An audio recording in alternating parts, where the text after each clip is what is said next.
तो जिस तरह कि तुम लोगों को पता है कि मैंने एक सीरीज स्टार्ट की हुई थी जिसके अंदर यह था कि जितना भी सूफ़ी कलाम ऑनलाइन अवेलेबल है मैं उसकी एक एक्सप्लेनेशन वीडियो बनाऊंगा। मैं तुम लोगों को बताऊंगा कि उसके अंदर क्या क्या डिटेल्स हैं, क्या क्या चीज़ें हैं, एक लाइन के अंदर कितने मीनिंग छुपे हुए हैं, ब्ला ब्ला। तो मैंने स्टार्ट किया, मैंने देखते रहे के ऊपर पूरी वीडियो बनाई, मैंने मैकदा के ऊपर वीडियो बनाई, काफ़ी लोगों ने पसंद की, काफ़ी सराहा, काफ़ी मोहब्बत दिखाई। एंड इवन इंस्टाग्राम के ऊपर मुझे रिक्वेस्ट आना स्टार्ट हो गई कि हमें इसकी भी चाहिए, हमें इसकी भी चाहिए।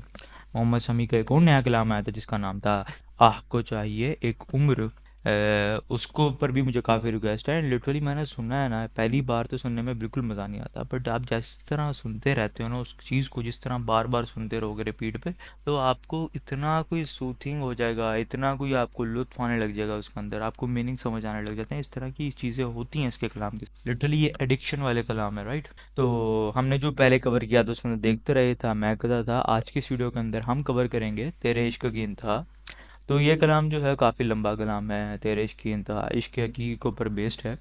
अब इसके अंदर ये है कि हमें वीडियो के थोड़े बहुत पार्ट्स बनाने पड़ेंगे, लाइक एक पार्ट, दो पार्ट, तीन पार्ट, ताकि इसको हम सही से पूरी को बना सकें।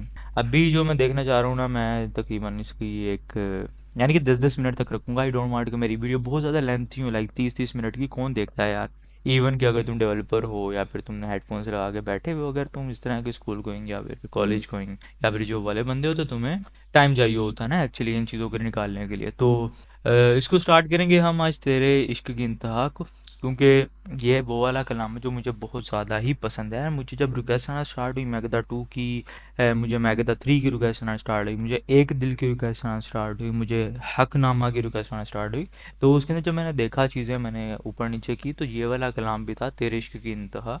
और लिटरली मैं इसको इतने टाइम से सुनता हुआ आ रहा था, ये इश्क हकीकी के ऊपर बेस्ड है और अलग ही इससे ना लगाओ, तो मैंने कहा पहले हम इससे स्टार्ट करेंगे, फिर हल्के हल्के हम दूसरे कलाम के ऊपर भी मूव करेंगे, जिसके अंदर दूसरे शोरा कलाम भी आएंगे, जिस तरह इलामा इकबाल का, ये भी इलामा इकबाल की वजह से इलामा इकबाल को कवर करेंगे, नुसरत फ़तेह को, बला बला जितने भी अच्छे कलाम हैं इस यूट्यूब के ऊपर ऑनलाइन, हम उन सबको कवर करेंगे, सही है।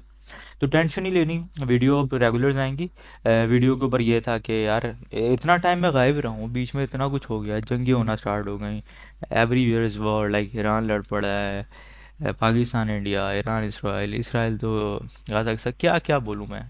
तो स्टार्ट करते हैं तेरे इश्क की इंतहा। ये कलाम बहुत ही अच्छा कलाम है। लिटरली इसका जो पहला शेर है ना, पहला शेर, कीरतमंदों से क्या पूछूं कि मेरी इब्तदा क्या है, कि मैं इस फिक्र में रहता हूँ मेरी इंतहा क्या है। लिटरली जब मैंने फर्स्ट टाइम सुना था, आई जस्ट लाइक कि मैं एक अलग ही वर्ल्ड में आ गया हूँ, मुझे गूज बम्स आने लग गए, क्योंकि इसके अंदर इतनी ज़्यादा एक्सप्लेनेशन थी ना। अगर तुम सही से सोचो, एक इंटेलेक्चुअल की तरह इंटेलेक्ट बन के सोचो, ये अगर तुम्हारा स्कूल ऑफ थॉट काफ़ी वसी है, you have wide knowledge about it, so तुम एक अलग ही वर्ल्ड में चले जाओगे। तो यहाँ पर मैं तुम्हें मोटा मोटा एक्सप्लेन कर देता हूँ इसका सीन क्या है। इसमें वो कह रहा है खिरतमंदों से क्या पूछूं कि मेरी इंतहा क्या है। खिरतमंद उस इंसान को कहा जाता है जो एक्चुअली अक्लमंद होता है। अब अक्लमंद इंसान जो है हमारी दुनिया के अंदर, साइंटिस्ट जिसको हम कहते हैं साइंटिस्ट, वो अक्लमंद होता है, वो काफ़ी इन्वेंशंस करता है। अक्लमंद हम कहते हैं इंटेलेक्ट वाले बंदों को जो फिलोसफीज पढ़ते हैं, पॉलिटिक्स पढ़ते हैं, बट हम कभी भी दीन वाले बंदे को अक्लमंद तस्वुर नहीं करते, हम कहते हैं ये मौलवी है, राइट।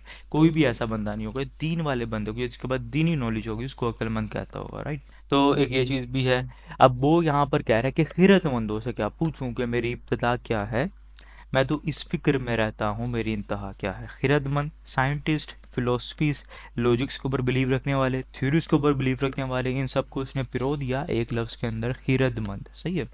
अब वो कह रहे हैं इन लोगों से मैं क्या पूछूं कि मेरी इब्तदा क्या है। इन्होंने मुझे लेम एक्सक्यूजेस देने हैं कि यार तुम बंदर थे पहले फिर इंसान बने, वो एक एवोल्यूशन की थ्योरी पढ़ा देंगे, रटा देंगे, लिटरली इस तरह की चीज़ें स्टार्ट कर देंगे, ब्ला ब्ला।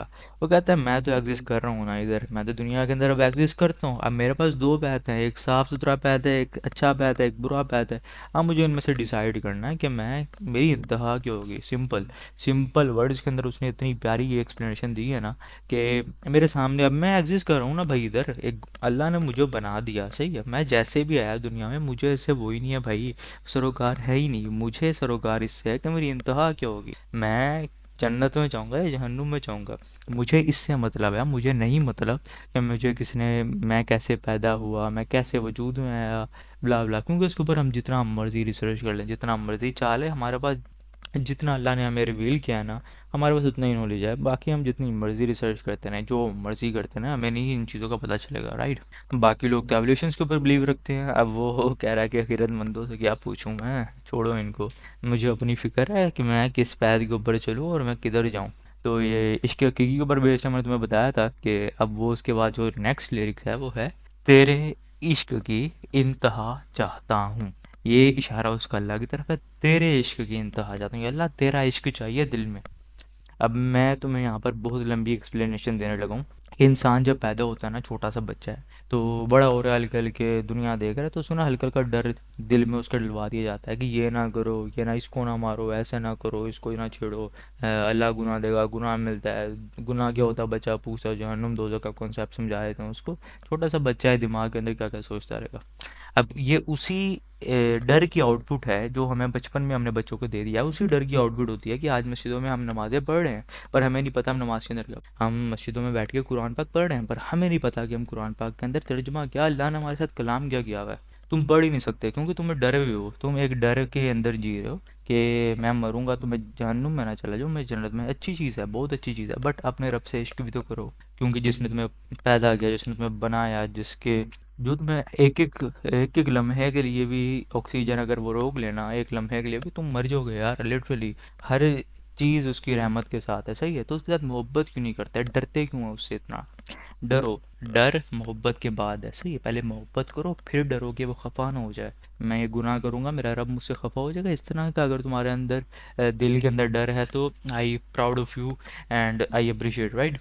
बट अगर तुम्हारे पास ऐसा डर है कि यार नमाज़ पढ़नी है, नमाज़ पढ़ने जाना है, 5 वक्त नमाज़ें पढ़नी है मुझे, पर मुझे नहीं पता कि मैं नमाज़ के अंदर क्या पढ़ रहा हूँ, यार मुझे नमाज़ पढ़नी है क्योंकि मरूंगा तो जन्नत दोज़ख का कॉन्सेप्ट पता है। तो ये एक्चुअली ये तुम बस अपनी जन्नत को संवारने में लगे हुए हो, अपनी जन्नत के अंदर बाग बनाने में, जो भी है वो करने में लगे हो। तुम्हें अपने रब के साथ इश्क नहीं है एक्चुअली, राइट। तुम नहीं चाहते कि तुम अपने रब का दीदार करो, तुम्हें हूरें चाहिए वहाँ पर जाके, तुम्हें अपने हुक्म चलाने हैं, तुम्हें सर्वेंट चाहिए, तुम्हें बाग चाहिए, महल चाहिए। पर actually sad to hear, sad to say, कि तुम्हारे दिल के अंदर ना अपने रब को देखने की तमन्ना नहीं है एक्चुअली, सही है। तो यहाँ पर वो यही कह रहा है कि तेरे इश्क की इंतहा जाता हूँ, कि अल्लाह मुझे इश्क चाहिए पहले, उसके बाद मुझे डर दे। मैं तुम्हें एक और कॉन्सेप्ट बताता हूँ। यहाँ पर एक ना बच्चा होता है, वो बड़ा और होता है ना, तो उसको ना दिल में बाप का डर होता है, सही है। अब वो टीन एज में चला गया, वो बाहर जाता है दोस्तों के साथ, जाके स्मोकिंग स्मोकिंग करता है, जाके सही से पी रहा है सिगरेट वगैरह। पर जब भी उसका बाप होगा ना उसके सामने, वो कभी भी सिगरेट नहीं पिएगा। और अगर उसका बाप है भी ना एक इलाके के अंदर, वो दूसरे इलाके में जाके 3-4 ब्लॉक छोड़ के फिर जाके सिगरेट पीता है। उसको इतना डर होता है अपने अब्बा का कि अब्बा ने देख लिया मारेगा, सही है। तो उस बच्चे ने 10 साल सिगरेट इस तरह पी, सही है। अब होती है उस बच्चे की शादी, उस बच्चे की शादी होती है, उसको थोड़ी सी मोहब्बत देती है उसकी बीवी, सही है। वो कहती है कि सिगरेट पीना छोड़ दो, यूं करो, ऐसे नहीं करो, मुझे अच्छा नहीं लगता। वो कुछ दिनों बाद सिगरेट पीना छोड़ देता है यार, लिटरली। थोड़ा सा टाइम लगता है, मोहब्बत की इतनी सी डोज काफ़ी बड़े बड़े काम करवा देती है। और डर तुम्हारे सामने जब तक ही रहेगा, डर तुम्हारे दिल में जब तक ही रहेगा जब तक तुम्हारे सामने कोई है, सही है। तो ये चीज़ है। अब अल्लाह हमारे साथ फिजिकली नहीं है, जब तक लोग हैं हम अल्लाह से डर रहे हैं, हम 5 वक्त की नमाज़ ही पढ़ रहे हैं, पर जैसे ही हम तन्हाइयों में जाते हैं हम गिर जाते हैं, संभलते ही नहीं हैं, कभी इधर गिर गए, कभी उधर गिर गए। शराब जीने, अब आजकल की यूथ तो अलग ही जगह पे जा रही होती है। This is how actually it works. 5 time की नमाज़ें भी हो पर तुम्हारी तन्हाइयाँ सही नहीं है, क्यों सही नहीं है, दिस इज़ हाउ, कि तुम बस डरे हुए हो, तुम्हें अपने रब के साथ इश्क नहीं है, सही है। तो ये चीज़ें हैं, इनको समझना, इनको सही से समझना, ये बहुत बड़े बड़े कॉन्सेप्ट्स हैं। अगर मैं इसको समझाने बैठूं तो पता नहीं कितना टाइम लगेगा। एंड आई होप कि मैं इन चीज़ों को तुम्हें समझाऊंगा। अगर तुम्हें इस तरह की चीज़ें अच्छी लग रही हैं तो I make a video short forms, उसके अंदर मैं तुम्हें ये चीज़ें समझाऊंगा, सही। अब ये हो गया। अब अक्सर होता है कि बीवी के कहने पे उसने नहीं छोड़ी सिगरेट, राइट। बीवी के कहने पे नहीं छोड़ी, बीवी से मोहब्बत करता है पर नहीं छोड़ी। कुछ टाइम बाद औलाद होती है, औलाद होती है, औलाद का चेहरा देखता है, छोड़ देता है सिगरेट पीना। कितने ही मर्द तुम्हारी ज़िंदगी में ऐसे होंगे, कितने ही बंदे तुमने ऐसे देखे होंगे। 10 साल अब्बा का डर रहा, कुछ नहीं हुआ। आज बीवी ने इतनी सी मोहब्बत दी, बच्चे ने इतनी सी मोहब्बत दी, इतनी सी मोहब्बत की डोज, वेरी बुरे बुरे काम इतने मैंने देखे हैं। हराम कमाने वाले ना, जो हराम कमा रहे होते हैं, औलाद के बाद वो हराम कमाना छोड़ देते हैं। अरे इतने ऊंचाइयों से ज़मीन पा जाते हैं वो लोग, जस्ट बिकॉज वो अपनी औलाद को हलाल खिलाना चाहते हैं। अब उनको अपनी औलाद के साथ मोहब्बत है। अगर उनको अल्लाह के साथ इश्क होता ना, इश्क हकीकी होता, तो लिटरली वो हराम की तरफ शुरू में भी ना जाते। तो कुछ स्टेप्स होते हैं, ये इनको ज़रा समझो। हल्के हल्के हम इनको कंक्लूड एलोबरेट करेंगे, ब्ला ब्ला जो भी। तो यहाँ पर वो यही कहता है, या अल्लाह बस तुझसे मोहब्बत चाहता हूँ, पहले तेरे इश्क की इंतहा चाहता हूँ, कि मैं जब मरूँ ना, जब मैं मरूँ मेरे दिल में तेरा इश्क हो। राइट। ना शोहरत ना सरवत ना महराबो मिंबर, सॉरी, ना शोहरत ना सरवत ना महराबो मेंबर, तेरे इश्क की इंतहा चाहता हूँ। यहाँ पर भी उसने काफ़ी चीज़ें एक्सप्लेन की। ना शोहरत चाहिए अल्लाह इस दुनिया में, ना मशहूरी चाहिए मुझे, ना सरवत ना महराब ना मेंबर, ना मुझे कोई पोजीशन चाहिए, ना मुझे मेंबर पे इमाम बना लोगों का, मुझे कुछ भी नहीं चाहिए, मुझे बस तेरे इश्क की इंतहा चाहिए। लाइक कितनी प्यारी लाइन है। ना कोई रुतबा चाहिए, ना पैसा चाहिए, ना मशहूरी चाहिए, ना किसी का इमाम बनना मुझे, मुझे सिर्फ तेरे इश्क की इंतहा चाहिए। तो यहाँ पर ये चीज़ें बोलता है। अब यहाँ पर उसके जो नेक्स्ट लिरिक्स हैं वो बहुत ही प्यारे हैं। जो गिरफ्तार है तुम्हारा वही है आज़ाद, जिसे आज़ाद करो तुम कभी आज़ाद ना हो। अब यहाँ पर काफ़ी ज़्यादा चीज़ एक्सप्लेनेशन मांगती हैं कि इसने बोला क्या है। जो गिरफ्तार है तुम्हारा वही है आज़ाद, जिसे आज़ाद करो तुम वो आज़ाद नहीं। अब यहाँ पर वो ये बताना चाह रहा है कि ये अल्लाह जो तुम्हारे साथ बंधा हुआ है ना, जो तुम्हारे हुक्म मान रहा है, तुमने जो असूल बताए उसके मुताबिक ज़िंदगी गुजार रहा है अपनी, 5 वक्त की नमाज़ें पढ़ता है, कुरान पढ़ता है, समझता है तुम्हें, हर चीज़ तुमसे जुड़ी हुई है, उसकी हर ज़िंदगी का हर पहलू तुमसे जुड़ा हुआ है, जो तुम्हारे असूल हैं, जो तुम्हारे हुक्म हैं, उसके हिसाब से अपनी ज़िंदगी गुजार रहा है ना, एक्चुअली में वही आज़ाद हैं। उनके दिमाग जो है ना आज़ाद आज़ाद हैं, उनको पीस ऑफ माइंड है, उनकी ज़िंदगी सस्टेनेबल है, उनके पास हर वो खुशी मिलती है उनको जो वो एक्सपीरियंस करना चाहते हैं। लाइक औलाद की खुशी हो रही है तो वो अंदर से भी खुश हैं, कोई शादी हो रही है तो वो अंदर से भी खुश हैं। राइट। अब वो यहाँ पर कहता है, जिसे आज़ाद करो तुम, जिसे तुम हदायत ना दो, जिसे आज़ाद करो तुम, जिसको तू जो दुनिया को लग रहा है आज़ाद है, जिसे आज़ाद करो तुम वो कभी आज़ाद ना हो। अब दुनिया में काफ़ी ऐसे लोग होते हैं जो हम देखते हैं क्या लाइफ गुजार रहे हैं यार, क्या आज़ादी है इनके पास, पार्टीज कर रहे हैं, क्रूजिंग कर रहे हैं, पार्टीज कर रहे हैं, ये जाम चल रहे हैं शराबों के, ये पी रहे हैं भाई, वो हाइस कर रहे हैं, नशे कर रहे हैं, मल्टीपल चीज़ें कर रहे हैं यार, लड़कियों के साथ बैठे हुए हैं, एंजॉय कर रहे हैं, लाइफ चल राइट। तो हमें तो बहुत अच्छे लग रहे होते हैं देखने में, हम तो काफ़ी इंस्पायर भी होते हैं, हम तो सनसनी मचती है कि we want to live this life, हमने भी जाना डिस्को। बट ये वही लोग होते हैं जो रात को जब बिस्तर के ऊपर अकेले बिछाते हैं ना, इनको इनकी तन्हाई, इनको इनका दिमाग ऐसे काटता है ना, ऐसे मारता है ना, लिटरली अंदर से मुर्दा होते हैं। ये नशे करके पिल्स ले लेके ये पार्टीज डिस्को एंजॉय कर रहे होते हैं लिटरली, पर अंदर से ये लोग मुर्दा होते हैं। इनको जब नशा नहीं मिलता, इनकी हालत देख लो तुम, इनका तुम एंड देख लिया करो, इन लोगों का एंड कैसे हो रहा होता है। लाइक काफ़ी लोग तो सुसाइड करके मर रहे होते हैं, काफ़ी लोग ज़्यादा नशा करने से मर गए, काफ़ी को हार्ट फेल्स हो गए, पता नहीं क्या क्या गंदी गंदी बीमारियां लोगों को लगती है।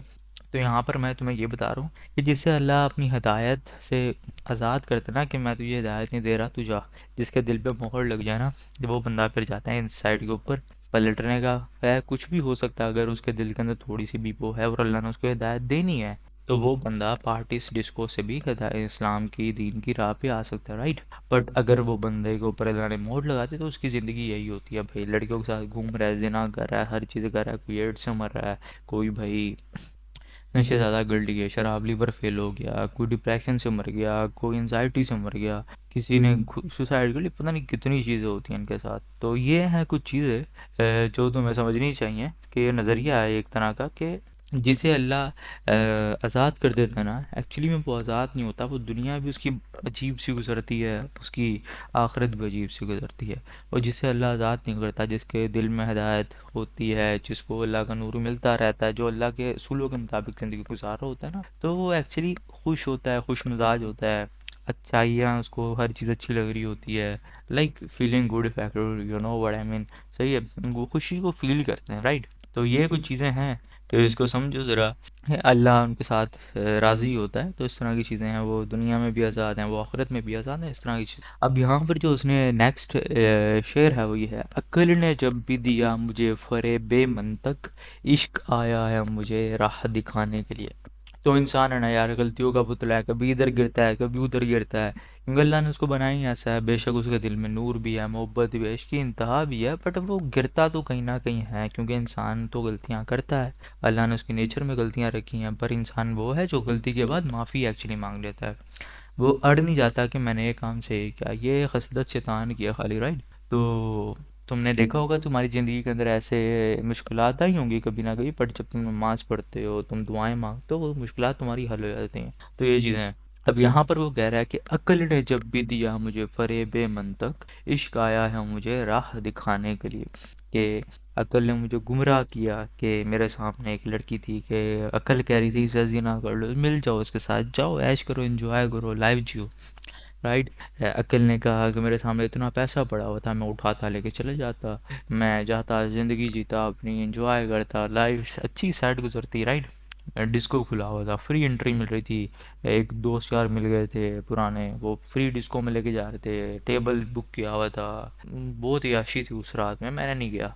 अक्ल ने जब भी दिया मुझे फ़रेब मंतक, ये वाली चीज़ें जब भी मेरी अक्ल में, मेरे दिल में आई ना, तो इश्क आया मुझे राह दिखाने के लिए। फिर मुझे याद है, अल्लाह तू, तेरा इश्क मेरे दिल में है, तू खफा हो जाएगा कि इश्क आया मुझे राह दिखाने के लिए। This is how actually it works, जिस तरह मैंने तुम्हें पहले एक्सप्लेन किया था कि जिसके दिल में इश्क होता है वो गुनाह की तरफ नहीं जाता, वो गुनाह से बचता है, और जिसके दिल में इश्क नहीं होता वो डर के मारे जीरो होता है, डर उसके दिल में होता है। तो जैसे उसके सामने कोई भी नहीं होता ना, जिस तरह के मुझे खाली कमरा मिला, वहाँ पर एक लड़की है, तो I just committed Jinnah, right. खाली कमरा है, एक बैंक है, कोई भी आसपास नहीं है, करोड़ों रुपए बड़ा है, मैं आई जस्ट पिकअप, लाइक मैं चला जाऊंगा।